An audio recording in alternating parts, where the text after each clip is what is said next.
Hello everyone, welcome to my YouTube channel NCERT maths hub.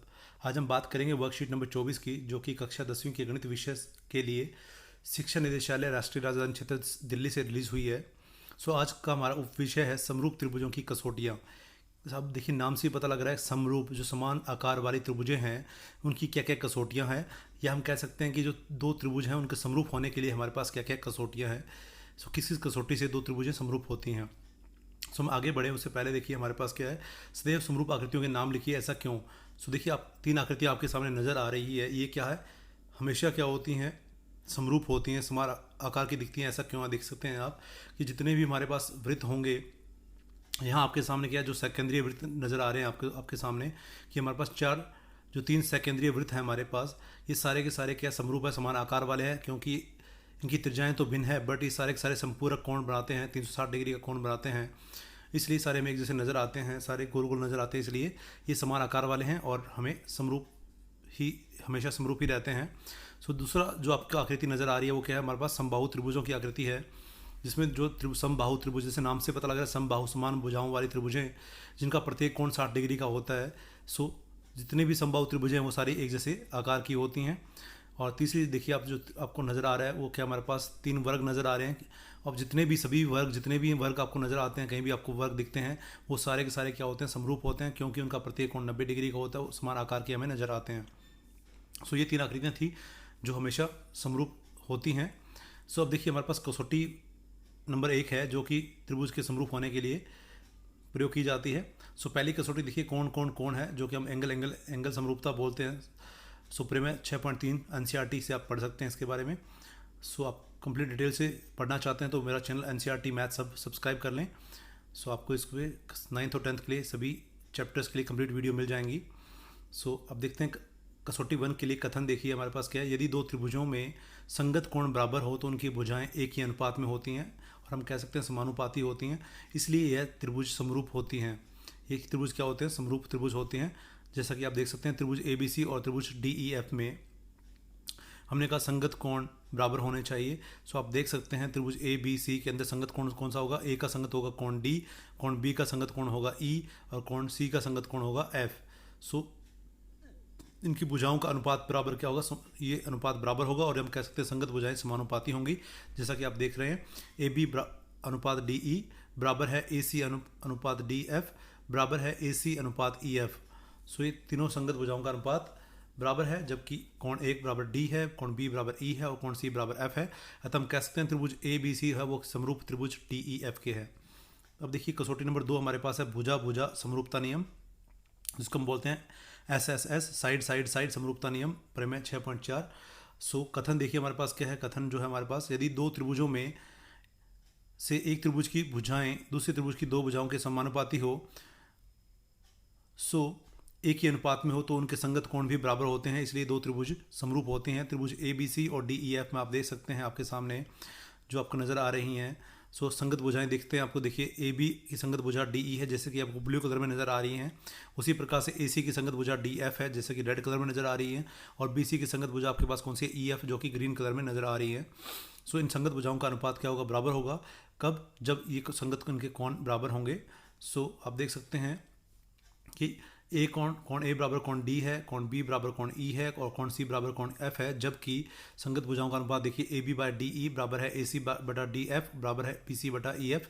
अतः हम कह सकते हैं त्रिभुज ABC समरूप है त्रिभुज DEF के। ये थी आपकी कसौटी नंबर 2।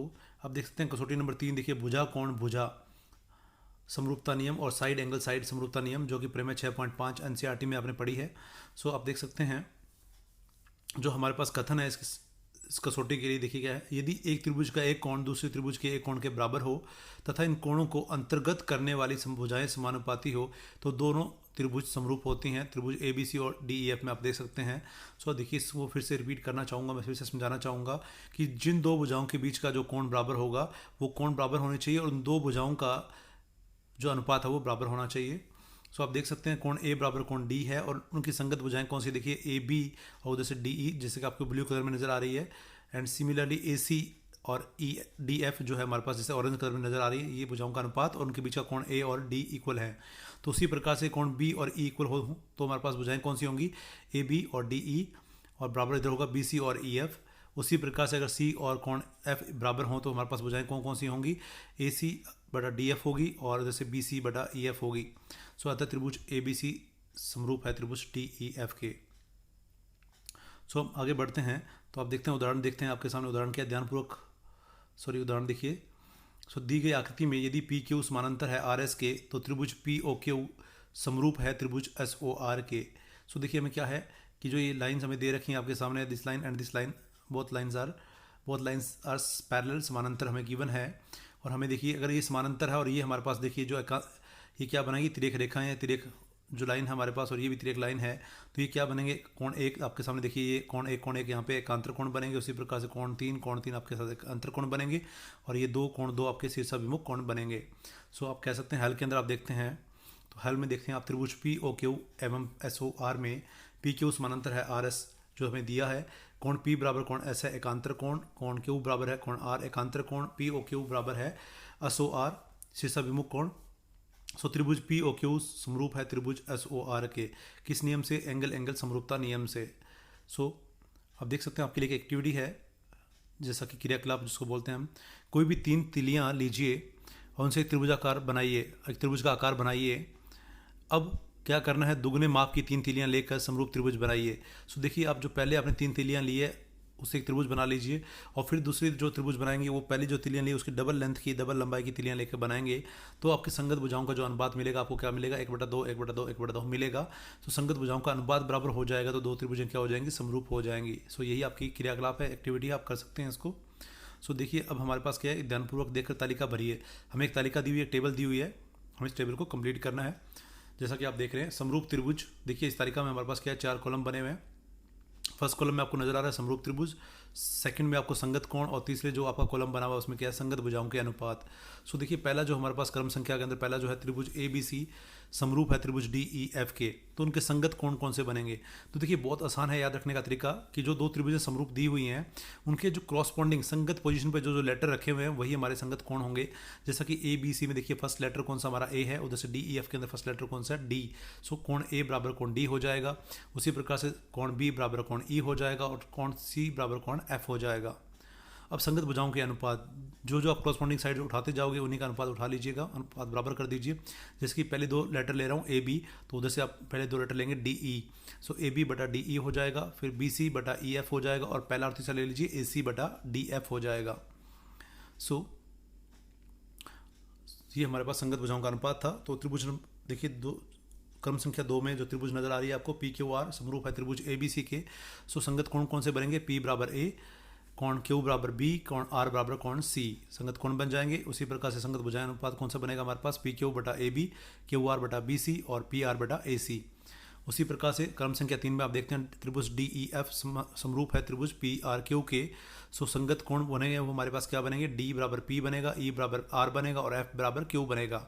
और संगत भुजाओं का अनुपात जो बनेगा वो क्या बनेगा, डी ई बटा पी आर, ई एफ बटा आर क्यू और डी एफ बटा पी क्यू। सो ये आपने तालिका पूरा कर लिया है इस प्रकार से। अब हमारे पास स्वयं प्रयास करने के लिए 2 प्रश्न है, उनको आप सॉल्व करते हैं, हल करते हैं उनका। सो देखते हैं आप, पहला प्रश्न हमारे पास क्या है, यदि त्रिभुज ए ओ बी समरूप है त्रिभुज डी ओ सी के, हमें ये त्रिभुज समरूप दे रखी है इस त्रिभुज के और हमें कौन क्या दिया हुआ है, O A B this is 40 degree and A O B this is 50 degree and O B A this is 90 degree हमें गिवन है। तो हमें ज्ञात करना है O D C means this angle, हमें ये फाइंड आउट करना है। D O C this angle, हमें ये फाइंड आउट करना है। And O C D means हमें ये वाला एंगल फाइंड आउट करना है। सो आप देखते हैं कि क्योंकि त्रिभुज ए ओ बी समरूप है त्रिभुज डी ओ सी के, इसलिए ए ओ बी और डी ओ सी के संगत कोण क्या होंगे, बराबर होंगे। अब देखिए जो जो क्रॉसपॉन्डिंग पोजीशन पे हैं वो कोण बराबर कर दीजिए। सो अतः हम कह सकते हैं ए ओ बी बराबर कोण डी ओ सी के, परंतु हमें क्या दिया हुआ है, ए ओ बी दे रखा है 50 डिग्री। सो इसलिए हम कह सकते हैं डी ओ सी भी कितना हो जाएगा, 50 डिग्री हो जाएगा। और ओ बी ए बराबर है ओ सी डी के, परंतु हमें पता है ओ बी ए दिया हुआ 90 डिग्री। सो इसलिए हम कह सकते हैं ओ सी डी भी कितना हो जाएगा, 90 डिग्री हो जाएगा। और कौन जो ओ ए बी है वो किसके बराबर है, ओ डी सी के, परंतु ओ ए बी है 40 डिग्री जो हमें दिया हुआ है, इसलिए ओ डी सी भी 40 डिग्री हो जाएगा। सो हमने तीनों कोण फाइंड आउट कर लिए हैं। अतः हम कह सकते हैं ओ डी सी बराबर 40 डिग्री, डी ओ सी बराबर 50 डिग्री और ओ सी डी बराबर 90 डिग्री। सो नाउ प्रश्न नंबर 2, और प्रश्न नंबर 2 में आप देख सकते हैं हमारे पास क्या है, त्रिभुज D E F and P Q R में जहां आपको गिवन क्या है, साइड्स गिवन है D E equals to 2 centimetre, E F 3 centimetre and D E F equals to 60 degree and P Q equals to 6 centimetre, Q R 9 centimetre and P Q R 60 centimetre. तो हमें समरूपता की उचित कसौटी द्वारा दर्शाना है कि यह एक समरूप त्रिभुज है। सो हमें ये बताना है कि ये 2 त्रिभुज है वो समरूप त्रिभुज हैं। सो हमें दिया हुआ आप देख सकते हैं, जो दिया हुआ राइट कर लीजिए पहले कि डी ई बराबर है 2 centimetre, E F 3 centimetre and D E F 60 degree. और जो त्रिभुज पी क्यू आर है उसमें आपको दे रखा है P Q 6 centimetre, Q R 9 centimetre and P Q R 60 degree. So अब देखिए, आप त्रिभुज डी ई एफ और त्रिभुज पी क्यू आर में देखते हैं तो हमें कोण जो डी ई एफ और कोण पी क्यू आर वो बराबर दे रखा है, 60 डिग्री आपको दे रखा है, देख सकते हैं ये एंगल और ये एंगल आपको दे रखा है। अब आप इन दो भुजाओं का अनुपात लीजिए डी ई बटा पी क्यू, तो आपको क्या मिलेगा, और जैसे देखिए 2/6 बन जाएगा हमें 1/3। उसी प्रकार से ई एफ बटा देखिए क्यू आर देखेंगे तो हमें क्या मिल जाएगा 3/9, दैट इज 1/3। सो आप देख सकते हैं D E by P Q बराबर है ई एफ बटा क्यू आर बराबर 1/3। आप देख सकते हैं क्योंकि हमने अनुपात अलग अलग लेके दिखाना है, यहाँ पे डी ई बटा पी क्यू क्या बन रहा है 2/6 बन रहा है, जो कि 1/3 आ रहा है। उसी प्रकार से ई एफ बटा क्यू आर लेंगे तो 3/9 है हमारे पास। सो हमें क्या मिलेगा 1/3 मिल जाएगा। सो हमारे पास क्या है, ये दोनों भुजाओं का अनुपात बराबर हो रहा है और उनके बीच का कोण जो कि 60 डिग्री का है। तो हम कह सकते हैं अतः त्रिभुज डी ई एफ समरूप है त्रिभुज पी क्यू आर के भुजा कोण भुजा समरूपता नियम से। So this is all about worksheet number 24. If you learn from this video, then please do subscribe my channel and share this video as much as you can. Thanks for watching.